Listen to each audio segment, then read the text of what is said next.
Hello friends, welcome to Nimi technical classes changing the way of learning.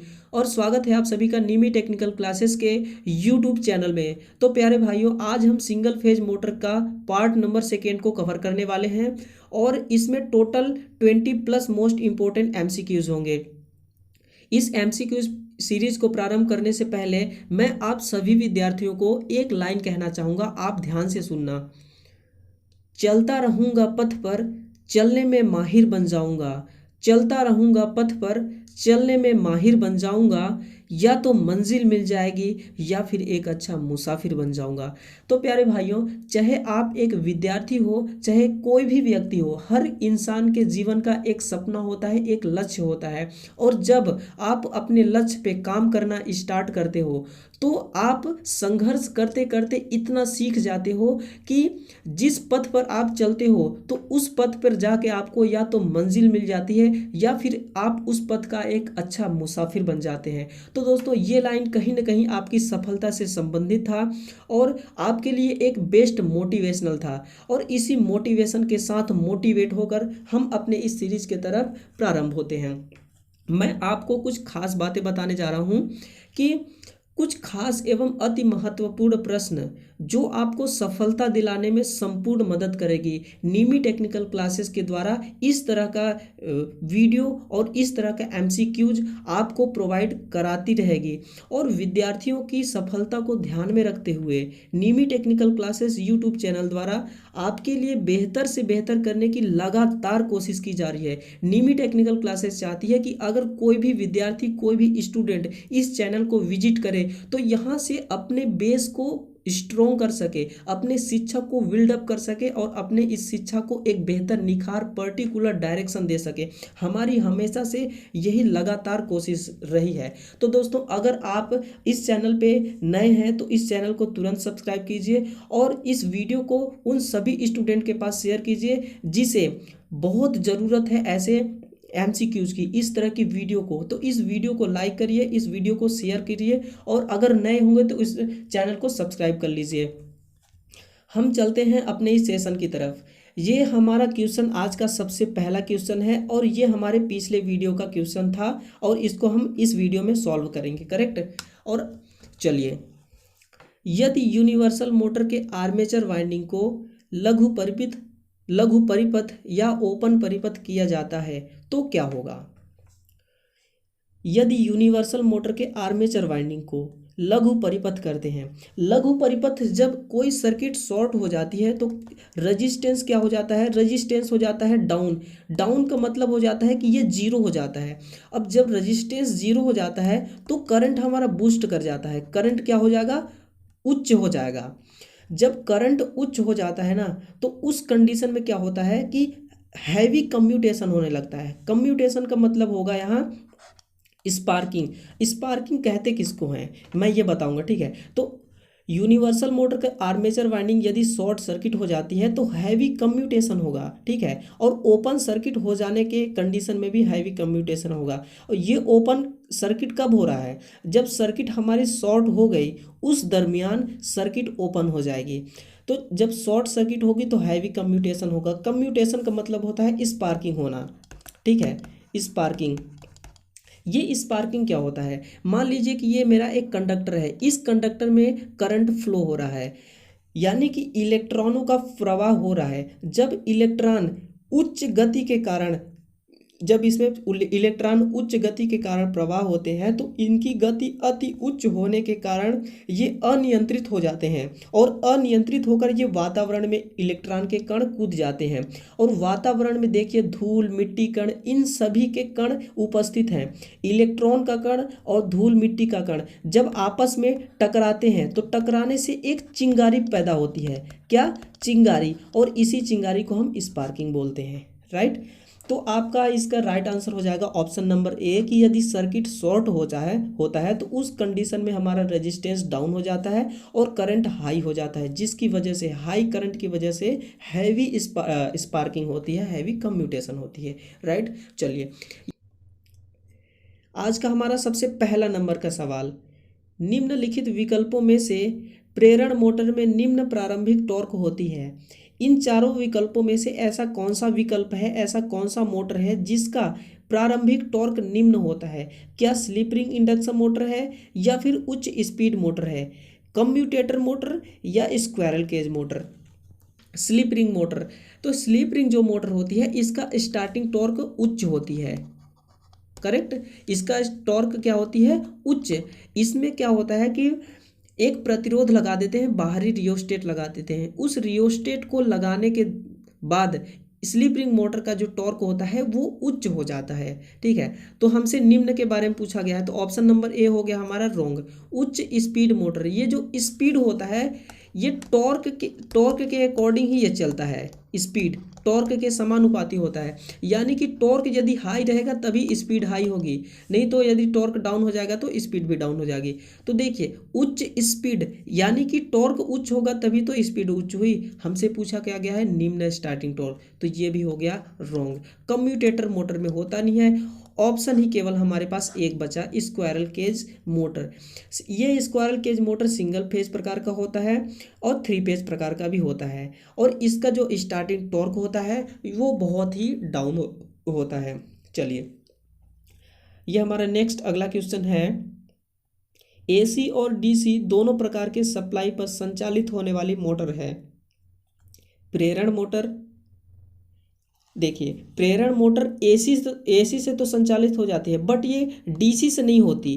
क्यों नहीं होती? इसका एक रीजन है कि ये जो इंडक्शन है ना, इंडक्शन का गुण डीसी में नहीं होता, इसीलिए डीसी से स्टार्ट नहीं हो सकती। ऑप्शन नंबर ए हमारा हो गया गलत। सिंक्रोनस मोटर, सिंक्रोनस मोटर में देखिए एसी और डीसी दोनों सप्लाई तो होती है, बट ये जो डीसी सप्लाई होती है ना, ये फील्ड को एक्साइट करने के लिए हम देते हैं, ना को इसको इनकमिंग सप्लाई देते हैं। करेक्ट, तो ये भी ऑप्शन हो गया हमारा wrong. Squirrel cage motor, squirrel cage motor induction motor ही है, और इंडक्शन केवल एसी पे चलता है, तो ये भी हो गया हमारा गलत। Option number D universal motor, बिल्कुल करेक्ट।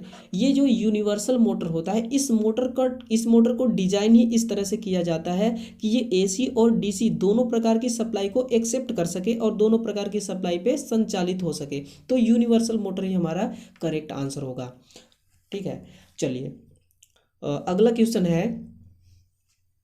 निम्न स्टार्टिंग टॉर्क प्रदान करने वाली प्रेरण मोटर दिए हुए विकल्प में से कौन सा है? निम्न स्टार्टिंग टॉर्क, अभी हमने 21 नंबर का क्वेश्चन में देखा था कि ऐसा कौन सा मोटर है जिसका स्टार्टिंग टॉर्क निम्न है, बस क्वेश्चन को थोड़ा सा चेंज कर दिया गया है यहाँ पे। तो स्क्वायरल केज मोटर, यही तो हमारी मोटर थी वहाँ पे। स्क्वायरल केज मोटर ही हमारी एक ऐसी मोटर है जिसका टॉर्क स्टार्टिंग में बहुत ही डाउन होता है, बहुत ही कम होता है। करेक्ट, चलिए, और यहाँ पे देखिए स्लिप रिंग मोटर का मैंने बताया था आपको। डीसी मोटर, डीसी का तो कोई मामला नहीं है, उच्च स्पीड टॉर्क, नो ऐसा नहीं होता। चलिए नेक्स्ट क्वेश्चन है। इंडक्शन मोटर के स्टेटर फ्लक्स के घूर्णी स्पीड को क्या कहा जाता है? सिंक्रोनस स्पीड, असिंक्रोनस स्पीड, घुमाव बल या स्लिप? तो इंडक्शन मोटर के स्टेटर फ्लक्स के घूर्णी स्पीड को हम सिंक्रोनस स्पीड कहते हैं। अब देखिए ये सिंक्रोनस स्पीड क्या होता है? जब हम किसी मोटर के फील्ड वाइंडिंग को सप्लाई देते हैं तो वहाँ पे एक मैग्नेटिक फ्लक्स जनरेट होती है। वो मैग्नेटिक फ्लक्स, मान लीजिए कि ये मेरा एक पोल है, करेक्ट, ये मेरा एक पोल है, इस पोल पे मैंने वाइंडिंग लपेट रखा है इस तरह से, तो इसको मैंने सप्लाई दिया। यहाँ पे अब चुंबक बन गया, क्या बन गया? चुंबक। ये जो चुंबक है, इस चुंबक का चुंबकीय रेखाएं भी तो बहुत होंगी, ये आपस में लिंक होकर मूव करेंगी, इस तरह से लिंक होकर मूव करेंगी। करेक्ट, तो यही होता है हमारा सिंक्रोनस स्पीड। ये किस स्पीड पे मूव कर रही है? सिंक्रोनस गति पे, सिंक्रोनाइजिंग होके आपस में ये सिंक्रोनाइजिंग होके गति कर रही है, इसलिए हम इसको सिंक्रोनस गति कहते हैं। असिंक्रोनस गति, ये रोटर का गति होता है, असिंक्रोनस गति। रोटर का गति कभी सिंक्रोनस गति हो नहीं सकता इंडक्शन मोटरों में खास तौर पे। करेक्ट। घुमाव बल, ये क्या होता है? टॉर्क की बात कर रहा है, तो घुमाव बल तो यहाँ होगा नहीं, घूर्णी स्पीड को घुमाव बल नहीं बोलते, ठीक है, टॉर्क को हम घुमाव बल बोलते हैं। और स्लिप क्या होता है हमारा? ये सिंक्रोनस स्पीड और रोटर स्पीड का अंतर होता है कि सिंक्रोनस स्पीड कितना है और रोटर स्पीड कितना है। करेक्ट, चलिए, तो ऑप्शन नंबर ए हमारा करेक्ट हो जाएगा। अगला क्वेश्चन है हमारा, एक सिंगल फेज इंडक्शन मोटर में क्राउलिंग उत्पन्न होने का संभावित कारण होता है। मोटर में उत्पन्न हार्मोनिक्स के कारण, निम्न सप्लाई करंट के कारण, या फिर निम्न वोल्टेज के कारण, निम्न गति या निम्न उच्च गति के कारण। बताइए, बात किसकी बोली गई है? क्राउलिंग की। ये क्राउलिंग होता क्या है? क्राउलिंग उत्पन्न होने का संभावित कारण मोटर में उत्पन्न हार्मोनिक्स के कारण ही ये पैदा होते हैं। ये हार्मोनिक्स होते क्या हैं? देखिए, मैं सबसे पहले बात करूंगा क्राउलिंग के बारे में कि क्राउलिंग क्या होता है। जैसे कि हमारा सिंक्रोनस स्पीड, इस सिंक्रोनस स्पीड से रोटर स्पीड जो होती है ये हमेशा कम होती है। ठीक है, सिंक्रोनस स्पीड से रोटर स्पीड डाउन होती है। मान लीजिए कि ये हमारी सिंक्रोनस स्पीड 1000 आरपीएम पे है, रोटर स्पीड है हमारी 960 आरपीएम पे। करेक्ट। तो इसका 960 आरपीएम का 1/7वें हिस्से तक गति डाउन हो जाना ये क्राउलिंग कहलाता है। यानी कि 1000 आरपीएम के साथ सिंक्रोनस गति थी और 4% स्लिप के साथ रोटर गति 960 आरपीएम पे चल रही है। और इस 960 आरपीएम का 1/7वां हिस्सा कितना हो जाएगा? समथिंग लगभग 140 आरपीएम, यानी कि 960 आरपीएम का 7वां भाग 140 आरपीएम होगा। इतना कम आरपीएम के साथ जो मोटर चलती है, तो उसका कारण क्या होता है? क्राउलिंग। क्राउलिंग के कारण ये 140 आरपीएम पर चलता है। राइट, ये हो गया हमारा क्राउलिंग। और ये उत्पन्न होता है हार्मोनिक्स के कारण। हार्मोनिक्स हमारे पास देखिए 2 प्रकार के होते हैं। करेक्ट। पहला होता है हमारा सम और दूसरा होता है विषम। ओड इवन समझते हैं ना, 2 4 6 8 ये हो गया सम, 1 3 5 7 ये हो गया विषम। तो सम जो हार्मोनिक्स होते हैं, मैं थोड़ा सा टाइम लूँगा बट आपको समझाऊंगा फुल एक्सप्लेन के साथ। तो जो सम हार्मोनिक्स होते हैं वो 2 4 6 8 होते हैं। और ये क्या होता है कि जैसे ही हमारा मोटर का रोटर घूमने लगता है तो ये जो सम हार्मोनिक्स हैं ये अपने आप ख़त्म हो जाते हैं। अब बात आती है विषम हार्मोनिक्स की। तो जब मोटर हम स्टार्ट करते हैं मोटर को, तो मोटर का रोटर घूमना चालू कर देता है, तो पहला और तीसरा विषम हार्मोनिक्स तो अपने आप समाप्त हो जाते हैं। बट 5वां 7वां 9वां ये समाप्त नहीं होते, ये मशीन की गति को प्रभावित करते हैं।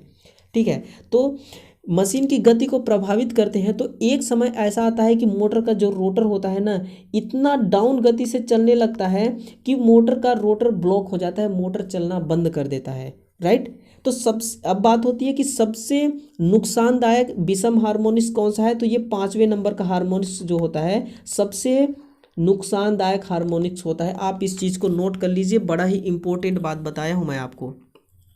चलिए, अगला क्वेश्चन है हमारा, रिलक्टेंस मोटर में टॉर्क उत्पन्न करने हेतु अति आवश्यक है magnetic field, electric field, flux या फिर सिंक्रोनस गति। रिलक्टेंस मोटर में टॉर्क उत्पन्न करने के लिए बिल्कुल, ये रिलक्टेंस मोटर एक हमारा सिंगल फेज प्रकार का इंडक्शन मोटर होता है। और सिंगल फेज इंडक्शन मोटर में होता है एक स्टार्टिंग वाइंडिंग और एक होता है रनिंग वाइंडिंग। करेक्ट। 2 वाइंडिंग होती है हमारा सिंगल फेज मोटर में। और इस स्टार्टिंग वाइंडिंग के सीरीज में एक लगा देते हैं हम कैपेसिटर। इस कैपेसिटर को लगाने की वजह से स्टार्टिंग और रनिंग के बीच में 90 डिग्री का फेज डिफरेंस पैदा हो जाता है। और 90 डिग्री का फेज डिफरेंस पैदा होने के दरमियान यहाँ पे एक घूर्णी चुंबकीय क्षेत्र उत्पन्न हो जाता है। करेक्ट। और इसी घूर्णी चुंबकीय क्षेत्र के दरमियान एक टॉर्क उत्पन्न होता है। अब आपको जवाब मिल गया होगा कि रिलक्टेंस मोटर में टॉर्क उत्पन्न हेतु अति आवश्यक क्या चीज़ है? टॉर्क उत्पन्न होने के लिए घूर्णी चुंबकीय क्षेत्र चाहिए, और घूर्णी चुंबकीय क्षेत्र उत्पन्न होने के लिए 90 डिग्री का फेज डिफरेंस चाहिए। 90 डिग्री का फेज डिफरेंस लाने के लिए हमें एक कैपेसिटर लगाना पड़ेगा। और कहाँ? स्टार्टिंग वाइंडिंग के सीरीज में। मैंने आपको पूरा निचोड़ बता दिया। तो चुंबकीय क्षेत्र क्या चाहिए हमें? रिलक्टेंस मोटर में टॉर्क उत्पन्न करने के लिए चुंबकीय क्षेत्र चाहिए। देखिए चुंबकीय क्षेत्र के बदौलत टॉर्क उत्पन्न हो रहा है, राइट। चलिए ये रहा, ये बिल्कुल दमदार क्वेश्चन है, बहुत ही बेस्ट क्वेश्चन है, बहुत ही अच्छे लेवल का क्वेश्चन है। व्यावहारिक रूप से इंडक्शन मोटर की क्षमता सामान्यतः कितने हार्स पावर तक की निर्माण की जाती है? इंडक्शन मोटर कॉमर्शियल रूप से 20 हार्स पावर नहीं, इंडक्शन मोटर इतना हैवी हार्स पावर, इतना हैवी एच तक की बनाई ही नहीं जाती है, ठीक है। हम 2 और 5 के बारे में बात करते हैं। तो व्यवहारिक रूप से इंडक्शन मोटर की क्षमता केवल 2 HP तक की होती है। कितना? केवल 2 HP। देखिए 1 HP में होता है 746 वाट, ये होता है हमारा ब्रिटिश में, करेक्ट। और मीट्रिक में होता है 735.5 वाट, ये होता है हमारा मीट्रिक में, करेक्ट। तो कितना हो गया अगर हम इसको देखें 2.735 इंटू 5, अगर आप इसको मल्टीप्लाई करेंगे तो आएगा समथिंग 1400 और समथिंग, शायद इतना ही आएगा, ठीक है, आप करके देख लेना। तो इतना वाट, यानी कि 1470 वाट तक की इंडक्शन मोटर का निर्माण किया जाता है, करेक्ट।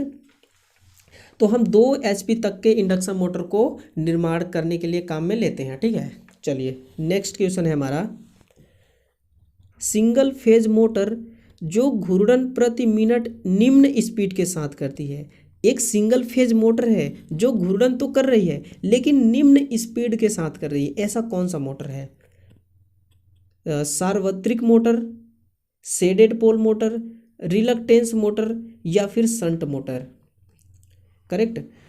तो आपका राइट आंसर हो जाएगा option number B, shaded pole motor. Shaded pole motor को निम्न घूर्णन गति वाली मोटर क्यों कहा गया है? क्योंकि इसकी जो स्टार्टिंग टॉर्क होती है ना, इसका टॉर्क देखिए बहुत ही डाउन होता है, बहुत डाउन होता है टॉर्क, इसीलिए इसका प्रयोग किया जाता है खिलौनों में। क्योंकि जो खिलौना होता है इलेक्ट्रिकल खिलौना, उसमें बहुत ही कम स्टार्टिंग टॉर्क की ज़रूरत होती है और हम शेडेड पोल मोटर को वहाँ पे काम में ले लेते हैं। और शेडेड पोल मोटर का उपयोग घड़ियों में भी किया जाता है, क्योंकि घड़ी को भी स्टार्टिंग टॉर्क की ज़रूरत नहीं होती है, वो बहुत ही कम स्टार्टिंग टॉर्क लेती है। तो शेडेड पोल मोटर निम्न स्पीड के साथ घूर्णन करती है।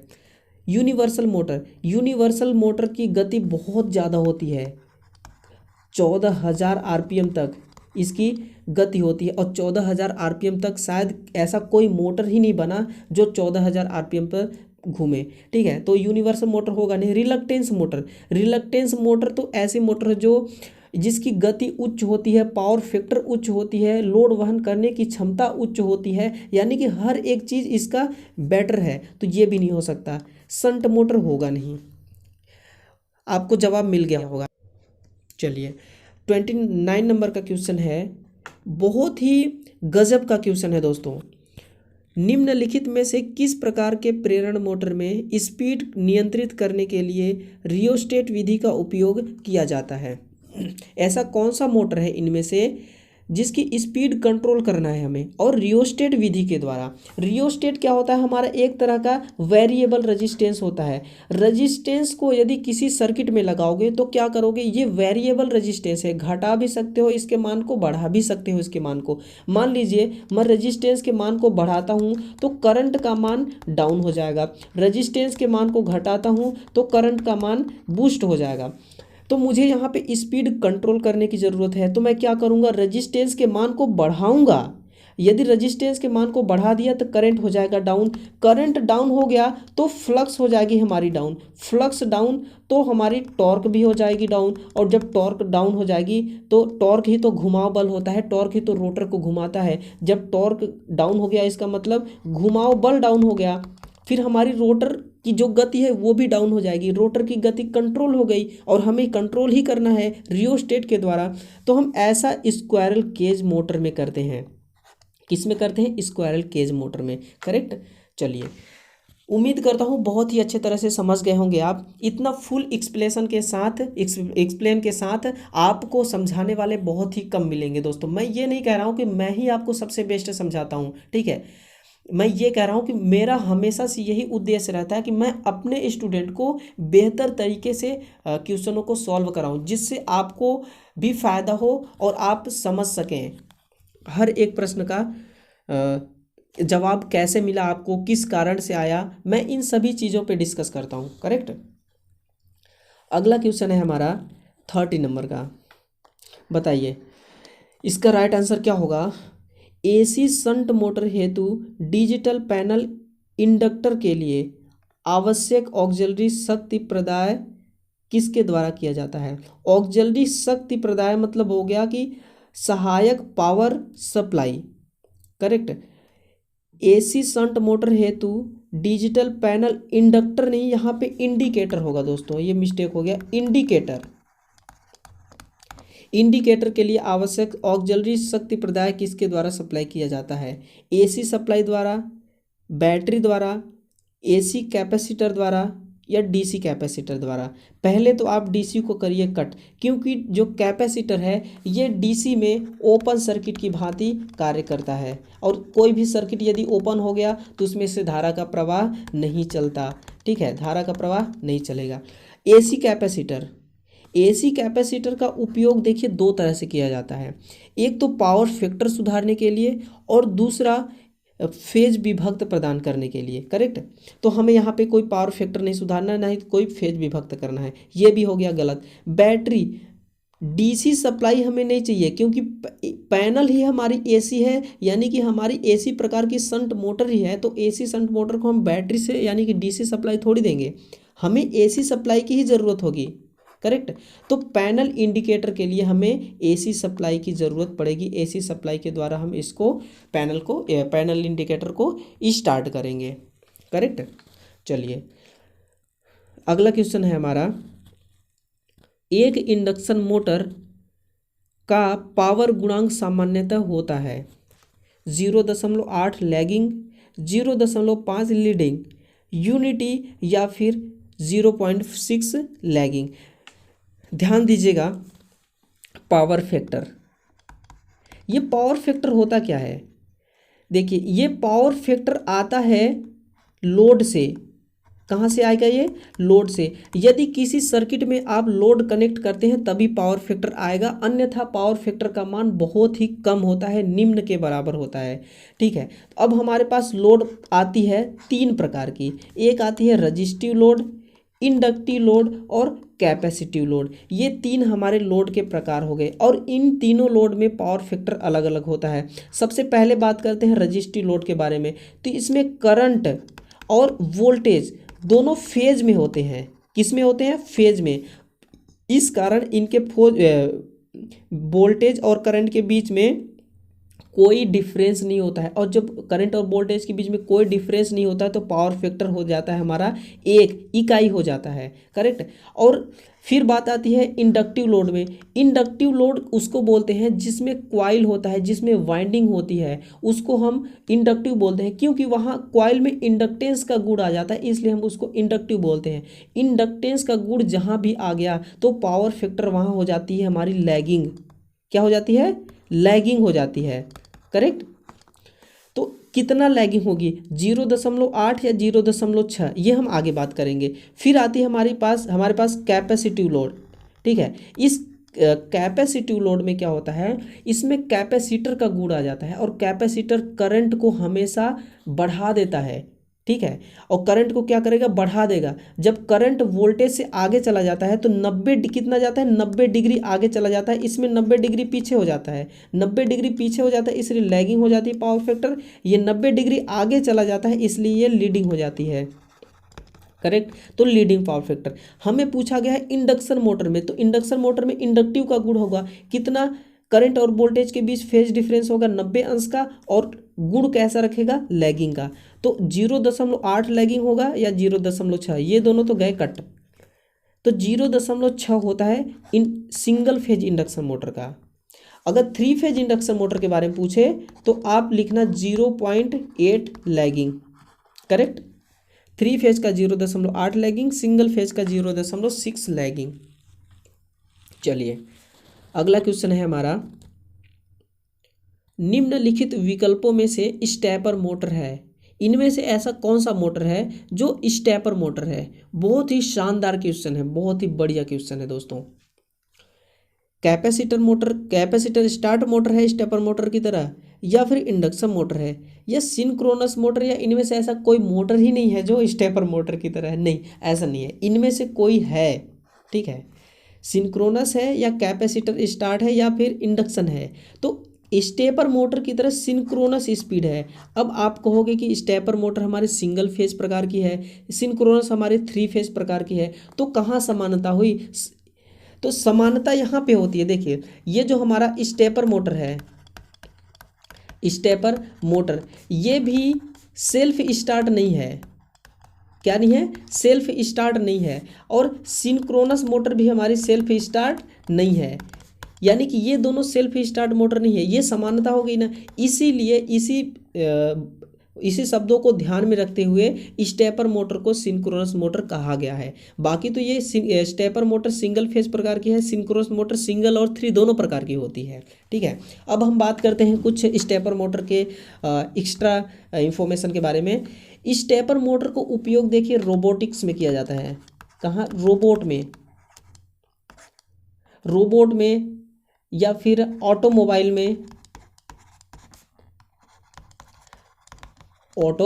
में, इन दोनों जगहों पर स्टेपर मोटर का प्रयोग किया जाता है। और स्टेपर जो मोटर होता है इसमें टोटल 200 स्टेप होते हैं। कितना? 200 स्टेप। मान लीजिए कि ये हमारा क्या है कि ये रोटर टोटल 360 डिग्री का 360 मैकेनिकल डिग्री का होता है। ठीक है, ये पूरा रोटेट करेगा पूरा एक राउंड। तो 360 को कितने स्टेप में ये कंप्लीट करता है? ये 200 स्टेप में। कितने? 200 स्टेप। अब आप देख लीजिए, एक बार चलेगा तो यहाँ तक चलेगा, फिर यहाँ चलेगा, फिर यहाँ चलेगा, फिर यहाँ चलेगा, फिर ऐसे। इस तरह से मोटर का रोटर क्या होता है, वो घूमता जाता है इस तरह से। लेकिन ये इस तरह से घूमता नहीं, ये स्टेप बाय स्टेप में करके घूमता है। रोबोट चलता है ना, कभी ऐसे जाएगा, फिर ऐसे, फिर सामान को पकड़ेगा, फिर ऐसे ऊपर उठाएगा, फिर ऐसे करेगा। तो ये स्टेप बाय स्टेप में चल रहा है, इसीलिए रोबोट में इसका प्रयोग किया जाता है बहुत ज़्यादा। आजकल जो फैक्ट्री है वहाँ पे रोबोट आपको देखने को मिलेंगे, उस रोबोट के अंदर यही मशीन देखने को मिलेगा आपको, स्टेपर मोटर, राइट, जो स्टेप बाय स्टेप में कार्य करता है। करेक्ट। चलिए, ये रहा आज का हमारा 33 नंबर का क्वेश्चन। प्रतिष्ठंभ मोटर किस मोटर की तरफ व्यवहार करती है? सबसे पहले हम बात करेंगे प्रतिष्ठंभ। प्रतिष्ठंभ क्या होता है? प्रतिष्ठंभ को क्या बोलते हैं हम? रिलक्टेंस। आप लोगों ने सुना होगा विद्युत में एक होता है रेजिस्टेंस। क्या होता है? रजिस्टर। ठीक है, ये रजिस्टर का काम क्या होता है? इस करंट को फ्लो होने से रोकना। ये तो इलेक्ट्रिकल सर्किट का एक गुण होता है रेजिस्टेंस। इसी तरह से चुंबकीय सर्किट का एक गुण होता है रिलक्टेंस। ये चुंबकीय रेखाओं को, चुंबकीय रेखाओं को प्रवाहित होने से रोकती है। ये हो गया रेजिस्टेंस और रिलक्टेंस के बारे में। रेजिस्टेंस और रिलक्टेंस का तुलना में मैंने आपको कुछ मुख्य तथ्य बताए हैं। ठीक है, अब हम देखते हैं कि रिलक्टेंस मोटर किस मोटर की तरह व्यवहार करती है? इंडक्शन मोटर की तरह, प्रारंभ में इंडक्शन मोटर की तरह और रनिंग में सिंक्रोनस मोटर की तरह, या फिर प्रारंभ में सिंक्रोनस मोटर और रनिंग में इंडक्शन मोटर की तरह, या प्रारंभ में रिपल्सन मोटर की तरह और रनिंग में सीरीज मोटर की तरह, या फिर इसमें से कोई भी नहीं। तो ये स्टार्टिंग में इंडक्शन मोटर की तरह चलती है, और जब ये चालू हो जाती है उस कंडीशन में ये सिंक्रोनस मोटर की तरह चलती है। करेक्ट। आप इस चीज़ को ध्यान रखिएगा। रिलक्टेंस मोटर एक ऐसी मोटर है जो स्टार्ट तो होगी इंडक्शन की तरह, लेकिन कार्य करेगी सिंक्रोनस की तरह।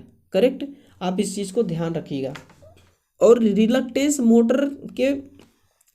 मोटर का जो रोटर होता है, इसका रोटर बना होता है क्रोमियम स्टील का।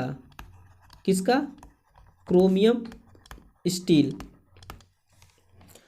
चलिए नेक्स्ट क्वेश्चन।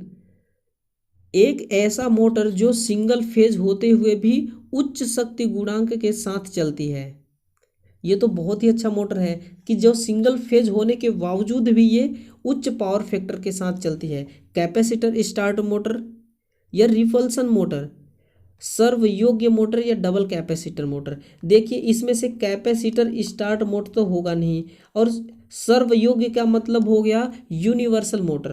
तो यूनिवर्सल मोटर का पावर फैक्टर तो उच्च होता है, लेकिन यहाँ पे बोला गया है कि सिंगल फेज होते हुए भी उच्च पावर फैक्टर मोटर।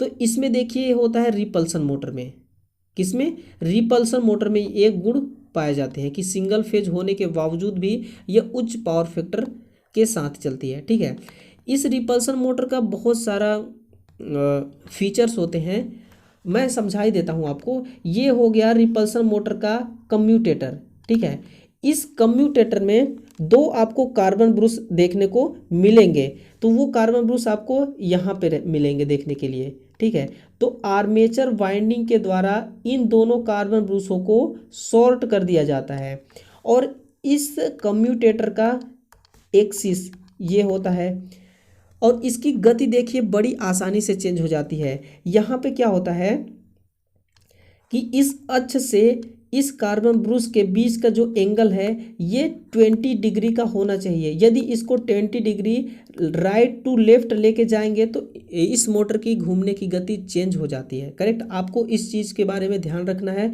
और बहुत ही क्वेश्चन बनते हैं इस रिलक्टेंस मोटर से। ठीक है, आपको इस चीज़ को ध्यान में रखना है। तो ये होता है इसका कार्य।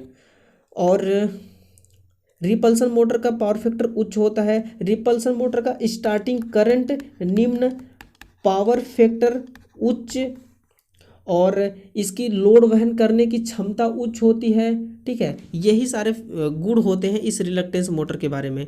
तो इसका राइट आंसर हो जाएगा ऑप्शन नंबर बी। चलिए अगला क्वेश्चन है हमारा, सार्वभौतिक मोटर यानी कि यूनिवर्सल मोटर को एसी सप्लाई से प्रचालन के लिए किया जाने वाला सुधार है। हमने जाना कि यूनिवर्सल मोटर एक ऐसा मोटर है जो एसी सप्लाई और डीसी सप्लाई दोनों तरह की सप्लाई से वो ऑपरेट हो सकती है। बट यदि एक डीसी के साथ वो ऑपरेट हो रही है, अब हमें इसको एसी से प्रचालन करना है, तो हमें क्या सुधार करना पड़ेगा, इसमें कुछ ना कुछ तो सुधार करना ही पड़ेगा।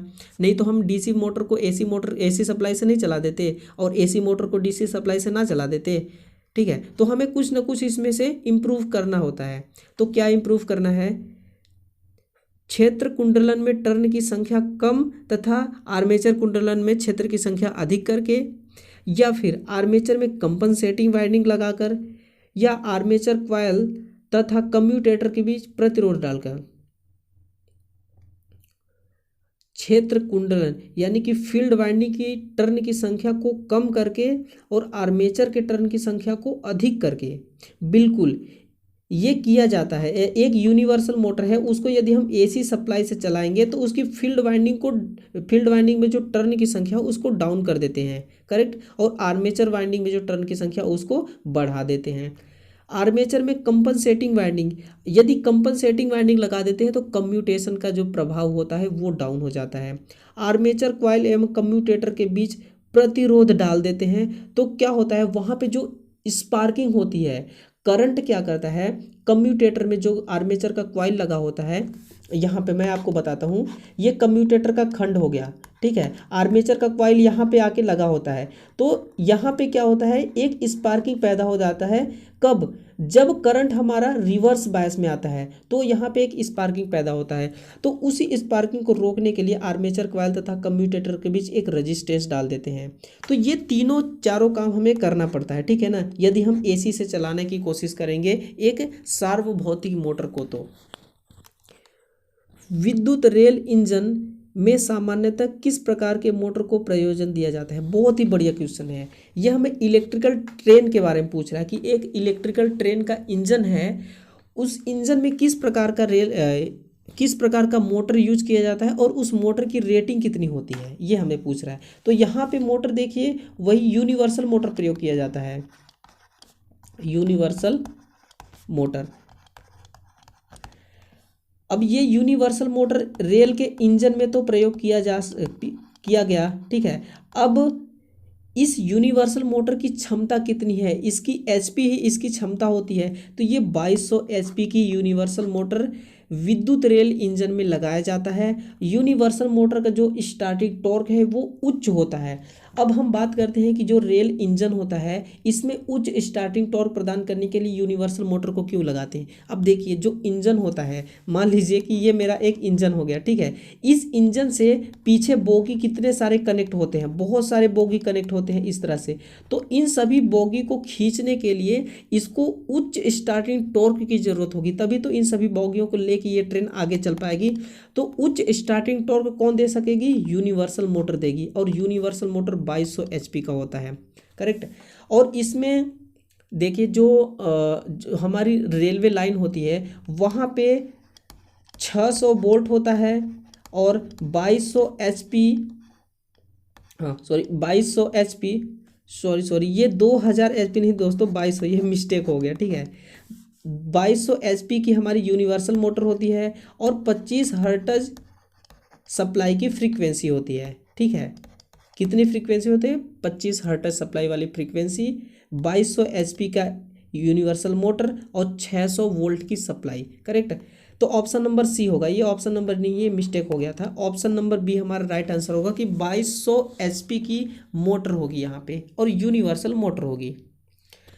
देखिए जो हमारा ट्रेन की इंजन होती है, तो ये अगर हम बात करें डीजल इंजन की, तो ये डीजल इंजन बनारस में बनाया जाता है, वाराणसी में।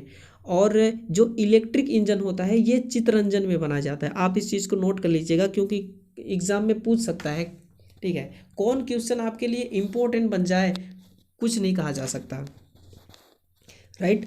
चलिए ये आज का हमारा क्वेश्चन है 37 नंबर का। एकल कली यानी कि सिंगल फेज मोटर निम्नलिखित में से किसके समान कार्य करती है। मैं आपको टोटल निचोड़ बता देता हूं आपको कि कौन सा मोटर किस तरह से कार्य करती है, किसके समान कार्य करती है। सबसे पहले single phase motor, single phase motor ये तो काम करती है ट्रांसफार्मर की तरह। डीसी मोटर, डीसी मोटर काम करती है डीसी जनरेटर की तरह,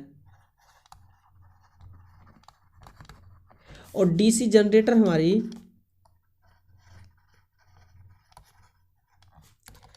एसी जनरेटर की तरह यानी कि अल्टरनेटर की तरह कार्य करती है, करेक्ट। एसी जनरेटर की तरह। एसी जनरेटर हमारी सिंक्रोनस मोटर की तरह कार्य करती है। कैसा, सिंक्रोनस मोटर की तरह। और जो सिंक्रोनस मोटर होती है, ये सिंक्रोनस मोटर की तरह ऐसा कोई मोटर ही नहीं है जो कार्य कर सके। क्यों, क्योंकि ये तीनों पावर फैक्टर पे चलती है। ये मैकेनिकल पावर भी प्रोवाइड कराती है, पावर फैक्टर भी सुधारती है, यानी कि सभी गुण इस मोटर के अंदर है। तो इस मोटर की तरह और कोई मोटर है नहीं। बाकी आप देख लीजिए सिंगल फेज मोटर। एक रह गया हमारा 3 फेज का मोटर। तो 3 फेज का मोटर भी हमारा एसी जनरेटर की तरह ही बिहेव करती है। कैसा, अल्टरनेटर की तरह। तो ये सभी मोटर का डिटेल्स मैंने आपको बता दिया। अब आप यहाँ से देख सकते हैं कि आपका क्वेश्चन किस मोटर के बारे में पूछा गया है। एकल कली मोटर के बारे में, तो सिंगल फेज मोटर ट्रांसफार्मर की तरह। अब हमारे पास देखिए ऑप्शन टोटल ट्रांसफार्मर के ही हैं। डबल वाइंडिंग या एकल वाइंडिंग या 3 वाइंडिंग, 3 वाइंडिंग तो होता नहीं है। ऑटो ट्रांसफार्मर, अब देखिए ऑटो ट्रांसफार्मर में भी एक वाइंडिंग होता है और एकल वाइंडिंग ट्रांसफार्मर, ये दोनों एक ही बात होगी। ये दोनों हो गया आपका गलत। डबल वाइंडिंग ट्रांसफार्मर, कौन सी ट्रांसफार्मर, डबल वाइंडिंग वाली ट्रांसफार्मर की तरह हमारी सिंगल फेज मोटर कार्य करती है। अब डबल देखिए, मान लीजिए कि यहाँ पे मेरा एक वाइंडिंग हो गया ट्रांसफार्मर का और यहाँ पे दूसरी वाइंडिंग हो गई, ये हो गई कोर। तो जो दूसरी वाइंडिंग होगी ये आपस में शॉर्ट सर्किट होगी। तो सेकेंडरी वाइंडिंग आपस में शॉर्ट सर्किट हो, इस प्रकार का डबल वाइंडिंग वाला ट्रांसफार्मर सिंगल फेज मोटर की तरह कार्य करता है, करेक्ट, बिल्कुल। चलिए 38 नंबर का क्वेश्चन। एकल कली मोटर सेल्फ स्टार्ट ना होने का सबसे प्रमुख कारण क्या है।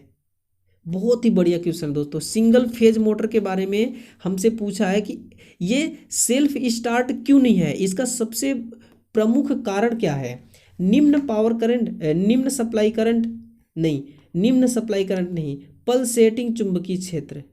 चलिए देखते हैं, निम्न सप्लाई वोल्टेज नहीं, करंट और वोल्टेज पे तो डिपेंड ही नहीं करता ये, और इनमें से कोई भी नहीं, ऐसा तो नहीं है, इनमें से कोई ना कोई तो राइट आंसर हमारा होगा ही होगा। ठीक है, तो ऑप्शन नंबर बी हमारा करेक्ट आंसर होगा कि पल्सेटिंग चुंबकीय क्षेत्र के कारण। अब देखिए मैं आपको यहाँ पे थोड़ा सा याद दिलाता हूँ, एक होता है हमारे पास स्टार्टिंग वाइंडिंग और एक होता है रनिंग वाइंडिंग, करेक्ट। इन दोनों के बीच फेज डिफरेंस 90 अंश का पैदा करने के लिए स्टार्टिंग वाइंडिंग के सीरीज में एक कैपेसिटर लगाया जाता है। इस कैपेसिटर के द्वारा 90 अंश का फेज डिफरेंस पैदा होता है, जिसके कारण घूमने वाला एक चुंबकीय क्षेत्र पैदा होता है। कैसा? घूर्णी चुंबकीय क्षेत्र। ये घूर्णी चुंबकीय क्षेत्र प्राप्त करने के लिए हमें 2 फेज सप्लाई की जरूरत होगी। कितना? 2 फेज सप्लाई की जरूरत होगी, तभी घूमने वाला चुंबकीय क्षेत्र पैदा होगा और टॉर्क उत्पन्न होगी, मोटर हमारी घूमेगी। लेकिन हमें तो एकल कलीय यानी कि एक फेज, हम सिंगल फेज मोटर को क्या देते हैं? एक फेज देते हैं और एक न्यूट्रल देते हैं, तो ये एक ही फेज हो गया ना। एक फेज से कभी घूमने वाला चुंबकीय क्षेत्र बनता नहीं है, तो घूमने वाला चुंबकीय क्षेत्र बनाने के लिए हमें 2 फेज की जरूरत होगी। हम 2 फेज कैसे बनाते हैं? एक फेज तो मेरा मेन सप्लाई हो गया और दूसरा फेज ये कैपेसिटर उत्पन्न करता है। ये कैपेसिटर दूसरा फेज का प्रभाव उत्पन्न करता है, करेक्ट। तो यहाँ पे क्या होता है कि हमसे पूछा है कि सेल्फ स्टार्ट क्यों नहीं है? क्योंकि पल्सेटिंग चुंबकीय क्षेत्र है। अभी हमारे पास कोई कैपेसिटर हमने नहीं लगाया है, तो पल्सेटिंग चुंबकीय क्षेत्र है, और पल्सेटिंग चुंबकीय क्षेत्र के कारण कभी घूर्णी चुंबकीय क्षेत्र उत्पन्न हो नहीं सकता। और जब तक घूमने वाला चुंबकीय क्षेत्र उत्पन्न होगा, रोटर कभी घूमेगा ही नहीं, करेक्ट। सबसे मेन कारण ये होता है कि पल्सेटिंग चुंबकीय क्षेत्र के कारण सिंगल फेज की मोटर सेल्फ स्टार्ट नहीं होती, और सेल्फ स्टार्ट होने के लिए हम स्टार्टिंग वाइंडिंग के सीरीज में एक कैपेसिटर लगाते हैं, जो स्टार्टिंग और रनिंग के बीच में 90 अंश का फेज डिफरेंस पैदा कर देता है, और इसी फेज डिफरेंस के कारण घूर्णी चुंबकीय क्षेत्र उत्पन्न होता है, जिसके दरमियान टॉर्क उत्पन्न होता है, और टॉर्क एक घुमाव बल है जो रोटर को घुमा देता है, मोटर हमारी चलने लगती है। बिल्कुल कोई दिक्कत नहीं, नो प्रॉब्लम, सब प्रॉब्लम का सॉल्यूशन हो गया, करेक्ट। चलिए दोस्तों, अगर आपको वीडियो अच्छा लग रहा होगा तो अपने भाइयों के पास, दोस्तों के पास इसको शेयर करते रहिएगा, करेक्ट। और वीडियो को लाइक करना ना भूलिए, क्योंकि मैं आपके लिए इस तरह का क्वेश्चन लाने के लिए बहुत मेहनत करता हूँ। बहुत मेहनत करने के बाद इन क्वेश्चनों को मैं आपके सामने पेश करता हूँ, तो इतना सा फर्ज तो आपका भी बनता है कि इस वीडियो को लाइक कर दें। और लाइक करके ना, आपके लाइक से ही आपका लाइक मेरे लिए एक मोटिवेशन है, मोटिवेशन का काम करता है, करेक्ट। चलिए 39, टेप रिकॉर्डर में किस मोटर को वरीयता दी जाती है? देखिए, टेप रिकॉर्डर को पहले समझते हैं, इसके बाद इसका आंसर समझेंगे। टेप रिकॉर्डर, ठीक है। ये जो टेप रिकॉर्डर है ना, ये मान लीजिए कि मैं इस टेप रिकॉर्डर के द्वारा इसको किसी भी चीज़ को रिकॉर्ड कर रहा हूँ, ठीक है। तो रिकॉर्ड करने के दरमियान ऐसा होना चाहिए कि कोई शोर शराबा नहीं होना चाहिए, कोई अनयूज वॉइस नहीं आना चाहिए, ठीक है। तो हम उस समय रिकॉर्डिंग कर रहे हैं, ऐसा कोई आवाज़ नहीं आना चाहिए जिससे हमारी रिकॉर्डिंग में डिस्टर्ब हो। तो हम क्या करेंगे, इस टेप रिकॉर्डर के अंदर एक ऐसा मोटर लगाएंगे, जो मोटर तो चलेगी लेकिन आवाज़ नहीं करना चाहिए। अगर आवाज़ कर दी तो हमारी रिकॉर्डिंग गड़बड़ हो जाएगी। तो हम ऐसा मोटर को इस्तेमाल करते हैं इस रिकॉर्डर के अंदर कि जो बिना आवाज़ किए ही वो चलता रहे। तो ऐसा हिस्टेरेसिस मोटर होता है। ऐसा कौन सा मोटर होता है? Hysteresis motor. हिस्टेरेसिस मोटर का जो रोटर होता है, ये रोटर इसका क्रोमियम स्टील का बना होता है, क्रोमियम स्टील। तो क्रोमियम स्टील में होने के कारण क्या होता है, इसमें किसी भी तरह का कोई वाइंडिंग नहीं होता, ना ही कोई स्लॉट कटे होते हैं। अब जब स्लॉट ही नहीं कटा होता है तो वाइंडिंग क्या होगा? तो इसी वजह से इसमें कोई नॉइस, कोई शोर शराबा उत्पन्न नहीं होता है। इसलिए हम टेप रिकॉर्डर में हिस्टेरेसिस मोटर का उपयोग करते हैं। और इसके अलावा हम इसका यूज करते हैं रिकॉर्डिंग के लिए। कहाँ? रिकॉर्डिंग के लिए भी। और टेप रिकॉर्डर में, इलेक्ट्रिक घड़ियों में इन सभी जगहों पे हम इसका हिस्टैरिसीस मोटर का भी प्रयोग करते हैं। यदि देखिए आपके पास शेडेड पोल मोटर और हिस्टैरिसीस मोटर ये दोनों ऑप्शन में दे रखे हों तो आपको सबसे ज़्यादा प्रायोरिटी हिस्टैरिसीस मोटर को देना चाहिए। हिस्टैरिसीस मोटर को भी प्रयोग किया जाता है इलेक्ट्रिक घड़ियों में, और शेडेड पोल का ही इन दोनों का प्रयोग किया जाता है वहाँ पे, ठीक है ना, इलेक्ट्रिक घड़ियों में। तो अब स्टेपर मोटर का प्रयोग मैंने बता दिया ऑटोमोबाइल्स में और रोबोटिक्स में। रिलक्टेंस मोटर का उपयोग देखिए दोस्तों किया जाता है कंपनियों में, क्योंकि ये रिलक्टेंस मोटर जो है ना, ये इस प्रकार का मोटर है जो स्टार्टिंग में निम्न करंट लेती है और उच्च पावर फैक्टर के साथ चलती है, उच्च लोड वहन क्षमता के साथ चलती है, ठीक है। और इसके घूमने की जो दिशा होता है इसको बड़े ही आसानी से परिवर्तित किया जा सकता है। इन सभी गुणों के कारण इस रिलक्टेंस मोटर का उपयोग उद्योगों में किया जाता है, इंडस्ट्रियल कंपनियों में किया जाता है, ठीक है। और शेडेड पोल मोटर का मैंने बता दिया, सब कुछ हो गया करेक्ट। कोई भी ऑप्शन नहीं छोड़ेंगे, एक ऑप्शन में जितना कुछ भी दिया रहेगा ना मैं सब कुछ बताऊंगा आपको, बस आपको बने रहना, इस वीडियो को फुल वॉच कीजिए, पूरा वीडियो को देखिए, तब जाके आपके हाथ में कुछ हासिल लगने वाला है, ठीक है। आप एक दो क्वेश्चन को देखने से ना आपकी नैया पार नहीं हो सकती, आपको पूरा क्वेश्चन देखना है, पूरे क्वेश्चन को एनालाइज करना है, नोट्स बनाने हैं, और आपको जो चीज़ ऐसा लगता है कि ये बहुत इंपॉर्टेंट है उस चीज़ को अपने नोट्स में लिखिए। इस तरह से स्टडी होती है। अपने स्ट्रगल करने का एक डायरेक्शन बनाइए, नहीं तो आप जिंदगी भर मेहनत करते रह जाएंगे, हाथ में कुछ भी नहीं आएगा, ठीक है। तो कम समय में सफलता हासिल आपको यदि करना है तो हर एक प्रश्न को बड़े ही ध्यान से देखना पड़ेगा, प्रश्नों को समझना पड़ेगा। आप यहाँ पे याद नहीं कर सकते। ये जो आईटीआई है ना, आईटीआई का इलेक्ट्रिशियन ट्रेड है ना, ये एक टेक्नोलॉजी है, और टेक्नोलॉजी को कभी याद नहीं किया जाता है, इसको समझा जाता है, इसके नेटवर्क को समझा जाता है, ठीक है। तो ये मोटर मशीन भी एक नेटवर्क ही है, समझिए आप, तो आप इसको याद नहीं कर सकते, समझिए, और मैं समझा रहा हूँ ना। और जो नहीं समझ में आ रहा है आप कमेंट कीजिए, तुरंत आपका जवाब मिलेगा, राइट। आज का लास्ट क्वेश्चन है 40 नंबर का क्वेश्चन। यदि मोटर का रोटर सिंक्रोनस स्पीड का 1/7वें हिस्से पर चलना किस घटना का उदाहरण है? ये तो होता है क्राउलिंग का। मैंने आपको बताया था कि क्राउलिंग, मैंने आपको समझाया था सिंक्रोनस स्पीड, एक होता है रोटर स्पीड। सिंक्रोनस स्पीड हमेशा अधिक होती है, रोटर स्पीड हमेशा कम होती है। किस कारण से? स्लिप के कारण से, क्योंकि स्लिप के कारण से इसका जो गति होता है ये थोड़ा ना थोड़ा डाउन हो जाता है, और जो सिंक्रोनस स्पीड है ये हमेशा रोटर स्पीड से अधिक होती है। अब बात आती है हमें यहाँ पे कि मान लीजिए कि ये जो हमारा सिंक्रोनस स्पीड है, रोटर स्पीड का 1/7वां हिस्सा, कितना? 1/7वें हिस्से से भी कम गति करने लगे, उसको बोला जाता है क्राउलिंग। और इस क्राउलिंग का उत्पन्न होने का कारण क्या है? हार्मोनिक्स। मोटर में हार्मोनिक्स 2 टाइप्स के होते हैं, सम और विषम। ये दोनों हार्मोनिक्स क्या होते हैं? एक जो सम वाला हार्मोनिक्स है ये तो अपने आप खत्म हो जाता है, लेकिन जो विषम हार्मोनिक्स है इसमें से 1 और 3, जैसे ही हमारा मोटर एक राउंड घूमता है तो ये 1 वाला हार्मोनिक्स समाप्त हो जाता है, और जैसे ही मोटर 2 से 3 राउंड घूमता है ये 3 वाला भी विषम हार्मोनिक समाप्त हो जाता है। बाकी 5वां, 7वां, 9वां, 11वां ये खत्म नहीं होते। सबसे खतरनाक हार्मोनिक्स होता है 5वां। ये बहुत ही मोटर की स्पीड को नुकसान पहुंचाता है, मोटर की स्पीड को प्रभावित करता है, इतना ज़्यादा प्रभावित करता है कि यदि इस हार्मोनिक्स को यदि आप समाप्त नहीं किए तो मोटर का रोटर आपका ब्लॉक हो जाएगा और मोटर वहीं पे रुक जाएगी, करेक्ट। अब हमें इसको समाप्त करने के लिए क्या चाहिए? तो हमें इसको समाप्त करने के लिए शॉर्ट पिच वाइंडिंग करना चाहिए। क्या? शॉर्ट पिच वाइंडिंग, यही इसका सबसे बड़ा सॉल्यूशन है, इसके अलावा कोई सॉल्यूशन नहीं है। यदि हम हार्मोनिक्स को समाप्त करना चाहते हैं तो हमें मोटर में शॉर्ट पिच वाइंडिंग करने की आवश्यकता होगी, करेक्ट। तो ये हो गया आपका क्राउलिंग। कॉगिंग क्या होता है दोस्तों?